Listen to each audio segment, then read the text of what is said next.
Hi everyone. Today we are discussing about death of the partner. It is a fourth chapter part B. Fourth chapter ಅಲ್ಲಿ B part ಬರುತ್ತೆ. First main ಆಗಿ ನಾವು death of the partner discussion ಮಾಡಬೇಕಾದ ಮುಂಚೆ ನಾವು ಒಂದು ತಿಳ್ಕೊಳ್ಳೋಣ. Important ಅಂದರೆ in this chapter they're asking 6 marks question only. 6 marks question ಮಾತ್ರ ಕೇಳ್ತಾರೆ ಡೆತ್ ಆಫ್ ದಿ ಪಾರ್ಟ್ನರಲ್ಲಿ. ಫಸ್ಟು ಫಾರ್ಮುಲಾ ಮತ್ತು ಯಾವ ಥರ ಕ್ಯಾಲ್ಕುಲೇಟ್ ಮಾಡೋದು ಅಂತೇಳಿ ಡಿಸ್ಕಷನ್ ಮಾಡೋಣ. ಇದರಲ್ಲಿ ಮೇಯ್ನಾಗಿ ನಮಗೆ ಡೆತ್ ಆಗಿರೋ ಪಾರ್ಟ್ನರ್ಗೆ ನಾವು ಏನೆಲ್ಲ ಅಮೌಂಟ್ ಕೊಡಬೇಕು, ಯಾವ ಥರ ಕೊಡಬೇಕು, ರೇಷಿಯೋಸ್ ಯಾವ ಥರ ಇರುತ್ತೆ ಅನ್ನೋದು ತುಂಬ ಇಂಪಾರ್ಟೆಂಟ್ ಆಗುತ್ತೆ. First who is an executor. Who is an executor ಅಂದರೆ executor is a person is a legal respective of deceased partner. All balance and deducted partner will be taken over by him. ಅಂದರೆ ಇಲ್ಲಿ ಎಕ್ಸಿಕ್ಯೂಟರ್ನ ಯಾರು appointment ಮಾಡ್ತಾರೆ ಅಂದರೆ government appoint ಮಾಡುತ್ತೆ. ಇನ್ನು legal responsibility ಯಾರು death ಆಗಿರ್ತಾನೆ ಆ ಲೀಗಲ್ ರೆಸ್ಪಾನ್ಸಿಬಿಲಿಟಿ ಯಾರು ತಗೊತಾರೆ ಅಂದರೆ ಇಲ್ಲಿ ಎಕ್ಸಿಕ್ಯೂಟರ್. ಒಂದು ಎಕ್ಸಾಂಪಲ್ ನೋಡೋಣ. Bakul, Champak and Darshan were partners in a firm sharing profit in the ratio of 5:4:1.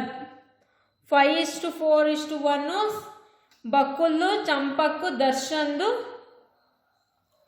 ratio. The profit of the first for the year ended on March 31st, 2006. March 31st, 2006 year end ಆಗ್ತಿದೆ. Was rupees 1 lakh. Champak dies on 30th June 2006. Champak ಯಾವಾಗ death ಆಗಿರೋದು? June 6 Champak death ಆಗಿದೆ. Champak share of profit and period from April 1st to June 31st, 2006.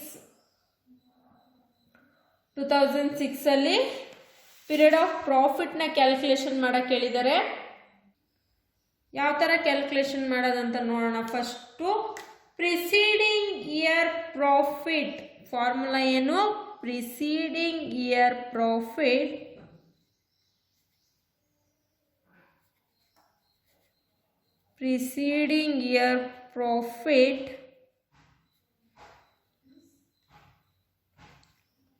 preceding year profit into professional period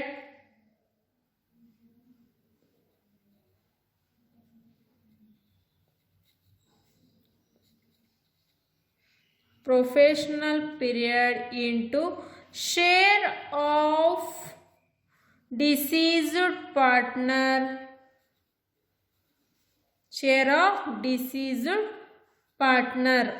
ನಮಗೆ share ಬೇಕು deceased ಪಾರ್ಟ್ನರ್ನ. ಇದನ್ನೇನಂತ ಕರಿತೀವಿ ನಾವು?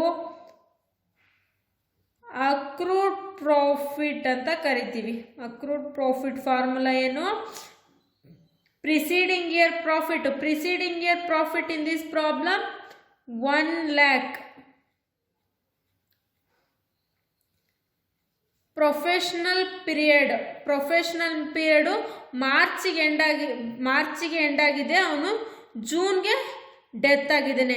ಏಪ್ರಿಲ್, ಮೇ, ಜೂನ್ 31st ಆಗಿರೋದ್ರಿಂದ 3/12 into 4/10. ಯಾವುದು 4/10 ಅಂದರೆ Champak share 1 lakh into 3/12 into 4/10 ಅಂದರೆ ನಮಗೆ answer accrued profit 10,000.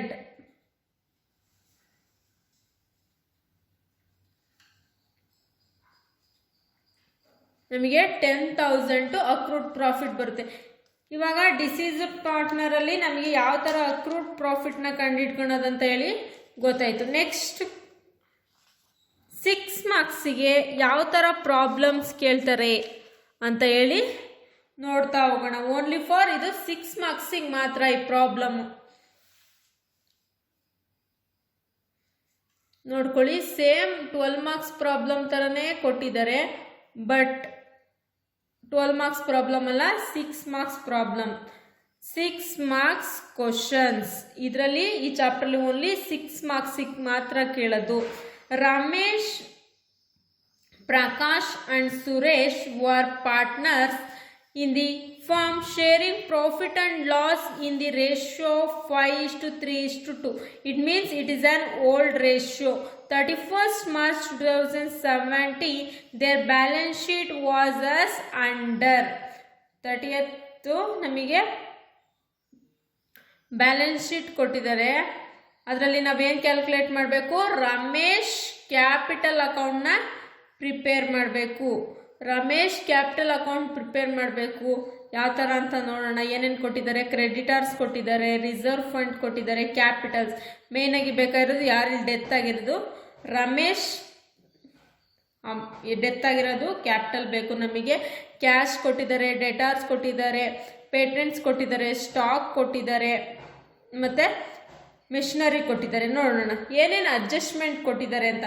V want to only consider for Ramesh, ಯಾರಿಲ್ಲಿ ಡೆತ್ ಆಗಿರೋದು ರಮೇಶ್ ಬೇಸ್ಡ್ ಆ್ಯಕ್ಟಿವಿಟೀಸ್ನ ಮಾತ್ರ ನಾವಿಲ್ಲಿ ಕನ್ಸಿಡರ್ ಮಾಡಬೇಕು. Ramesh dies on 30th September 2017. It was agreed between his executor and surviving partner that adjustment ಕೊಟ್ಟಿದ್ದಾನೆ. ಏನೆಲ್ಲ, ಅವ್ನು ಕ್ಯಾಪಿಟಲ್ ಅಕೌಂಟ್ಗೆ ಹೋಗ್ಬೇಕಂತ ಹೇಳಿ. Goodwill to be valued at 2.5 years purchase and average profit of a previous 4 years which were 2013-14,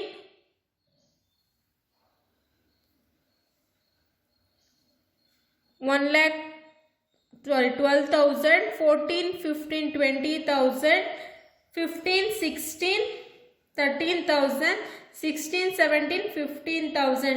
They are given previous year profits. ನಮಗಿಲ್ಲಿ previous year profit ಕೊಟ್ಟಿದ್ದಾರೆ.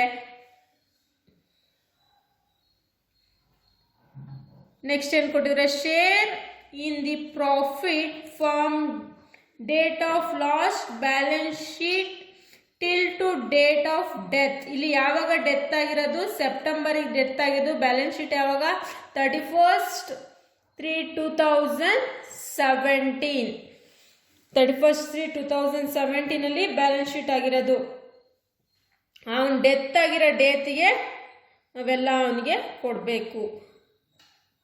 Calculated on the basis of last year profit.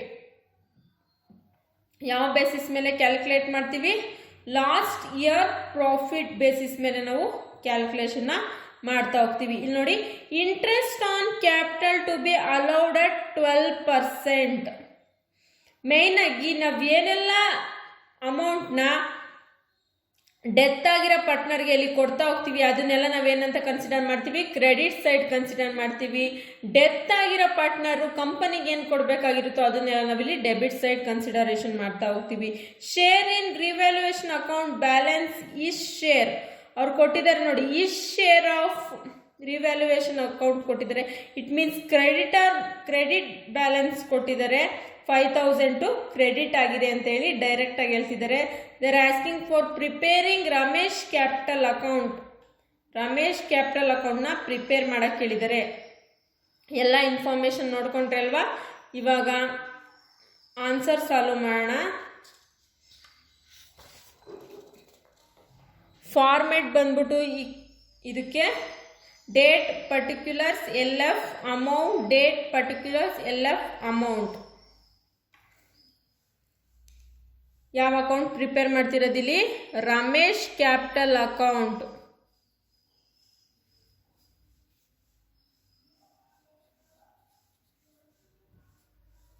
Ramesh capital account, credit, debit.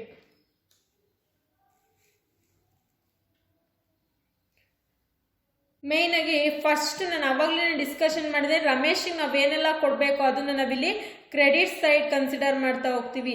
ಮೇಯ್ನಾಗಿ first ನಾವು 1/4/2016 ಯಾವ್ದು ಹಾಕ್ಕೊಬೇಕು, balance brought down. It means Ramesh capital ಪ್ರಾಬ್ಲಮಲ್ಲಿ ನಮಗೆ Ramesh capital 30,000 ಕೊಟ್ಟಿದ್ದಾರೆ.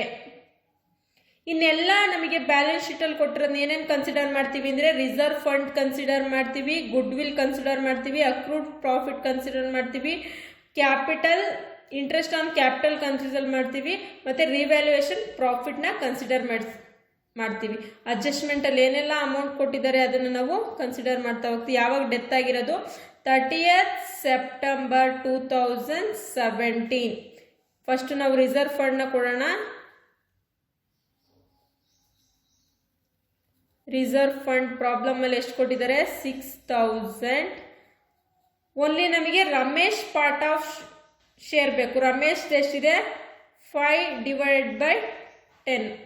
ನೋಡಿ ನಮಗಿಲ್ಲಿ ರಮೇಶ್ದು 5, ಪ್ರಕಾಶ್ದು 3 ಆ್ಯಂಡ್ ಸುರೇಶ್ದು 2, ಟೋಟಲ್ 10. ಅದರಲ್ಲಿ ನಮಗೆ ರಮೇಶ್ ಮಾತ್ರ 5 ಕನ್ಸಿಡರ್ ಮಾಡಿ ಇಂಟು ಮಾಡಿ 3,000. ನೆಕ್ಸ್ಟ್ ಸೇಮ್ ಡೇಟಲ್ಲಿ ನಮಗೆ ಗುಡ್ ವಿಲ್ ಕೊಡಬೇಕು. ಗುಡ್ ವಿಲ್ ಅಮೌಂಟ್ ಎಷ್ಟಿದೆ, good will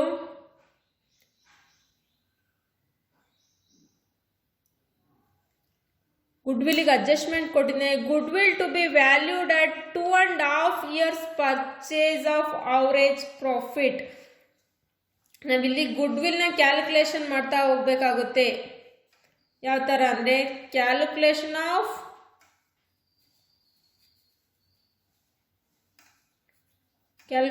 of goodwill. First goodwill ಕಂಡುಹಿಡಿಯೋಕ್ಕೆ ನಮಗೆ ಅವರೇಜ್ ಪ್ರಾಫಿಟ್ ಬೇಕು. Average profit number of year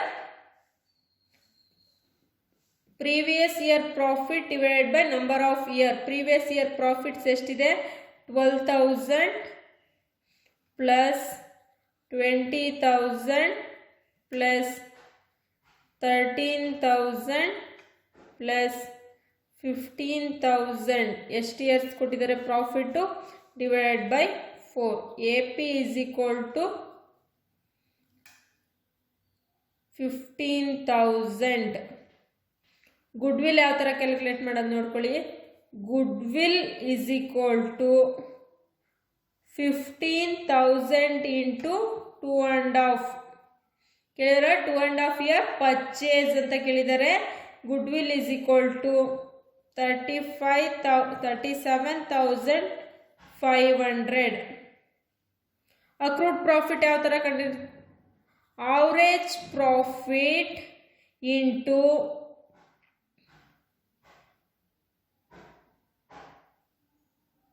deceased partner's share, deceased partner share, ಮತ್ತು ಏನು ಇಂಟು ಮಾಡಬೇಕು, ಅವನು ಎಷ್ಟು ದಿನ ಬದುಕಿದ್ದಾನೆ, ಪ್ರೊಫೆಷ್ನಲ್ ಪೀರಿಯಡಲ್ಲಿ ಎಷ್ಟು, ಮಾರ್ಚ್ಗೆ ಎಂಡ್ ಆಗಿದೆ, ಅವ್ನು ಡೆತ್ ಆಗಿರೋದು ಸೆಪ್ಟೆಂಬರ್ಗೆ. April, May, June, July, August, September, 6 months. 6 divided by 12. Accrued profit ಎಷ್ಟಿದೆ ಅಂದರೆ, average profit into 10 divided by 6 divided by 12 is equal to average profit ಎಷ್ಟು ಬರುತ್ತೆ, 3,750. ಗುಡ್ ವಿಲ್ ಎಷ್ಟು ಬಂದಿದೆ ನಮಗಿಲ್ಲಿ, 37,500. 37,500 ಫರ್ಮ್ ವ್ಯಾಲ್ಯೂ. ನಮಗಿಲ್ಲಿ ಬೇಕಾಗಿರೋದು Ramesh part of good will. Ramesh ಎಷ್ಟಿದೆ, 5 divided by 10. 5 divided by 10 ಮಾಡಿದ್ರೆ ಎಷ್ಟು ಬರುತ್ತೆ, 18,750. ಅಕ್ರೂಡ್ ಪ್ರಾಫಿಟ್ ನಾವು ಕ್ಯಾಲ್ಕುಲೇಟ್ ಮಾಡ್ಕೊಂಡಿದ್ದೀವಿ. ಎಷ್ಟು ಬರುತ್ತೆ accrued profit, 3,750. Interest on capital interest on capital, capital ಎಷ್ಟಿದೆ ಪ್ರಾಬ್ಲಮಲ್ಲಿ 30,000. ಇಂಟ್ರೆಸ್ಟ್ ಬಂದ್ಬಿಟ್ಟು ಎಷ್ಟು ಪರ್ಸೆಂಟು 12% ಇಂಟು ಎಷ್ಟು ಮಂತ್ ಬದುಕಿದ್ದಾನೆ 6 ಮಂತ್ ಬದುಕಿದ್ದಾನೆ 1,800. ಪ್ರಾಬ್ಲಮಲ್ಲಿ ನಮಗೆ ರಿವ್ಯಾಲ್ಯೂಯೇಷನ್ ಪ್ರಾಫಿಟ್ ಕೊಟ್ಟಿದ್ದಾರೆ. Revaluation profit 5,000. ನಮ್ಗೆ ಯಾವುದೇ ಥರದ ಡೆಬಿಟ್ ಐಟಮ್ಸ್ ಇಲ್ಲ, ಹಂಗಾಗಿ ಅದನ್ನು ನಾವು ಬ್ಲ್ಯಾಂಕಾಗೆ ಬಿಟ್ಕೊತೀವಿ. ಟೋಟಲ್ ಮಾಡಿ 62,300, 62,300. Executor account or balance carried down. Balance carry down ನಾವೇಂತ ಟ್ರಾನ್ಸ್ಫರ್ ಮಾಡ್ತೀವಿ, ಎಕ್ಸಿಕ್ಯೂಟರ್ ಅಕೌಂಟ್ಗೆ ಟ್ರಾನ್ಸ್ಫರ್ ಮಾಡ್ತೀವಿ. ಯಾವತ್ತು ಅವನು ಸತ್ತ ಡೇಟ್ಗೆ. 62,300 ವಾಸ್ ದಿ ಆನ್ಸರ್. ಇಲ್ಲಿ ನಮಗೆ ಪಾರ್ಟ್ನರ್ಸ್ ಕ್ಯಾಪಿಟಲ್ ಮಾತ್ರ ಕೇಳಿರೋದೆ, ಅದಕ್ಕೋಸ್ಕರ ನಾವು ರಮೇಶ್ ಕ್ಯಾಪಿಟಲ್ ಅಕೌಂಟ್ ಮಾತ್ರ ಪ್ರಿಪೇರ್ ಮಾಡ್ತೀವಿ. ಅವರೇನಾದರೂ ನಮಗಿಲ್ಲಿ ಎಕ್ಸಿಕ್ಯೂಟರ್ ಅಕೌಂಟು ಪ್ರಿಪೇರ್ ಮಾಡಿ ಅಂತ ಕೇಳಿದ್ದಿದ್ರೆ ನಾವು ಎಕ್ಸಿಕ್ಯೂಟರ್ ಅಕೌಂಟು ಪ್ರಿಪೇರ್ ಮಾಡಬೇಕಾಗಿತ್ತು. I think you all should understand the executor problem. Partners capital account ಯಾವ ಥರ ಮಾಡೋದು ಮತ್ತು ಅವನ ಅಕೌಂಟಲ್ಲಿ ಏನೇನು ಕನ್ಸಿಡರೇಷನ್ ಮಾಡಬೇಕು ಅನ್ನೋದು ತುಂಬ ಇಂಪಾರ್ಟೆಂಟ್ ಆಗುತ್ತೆ.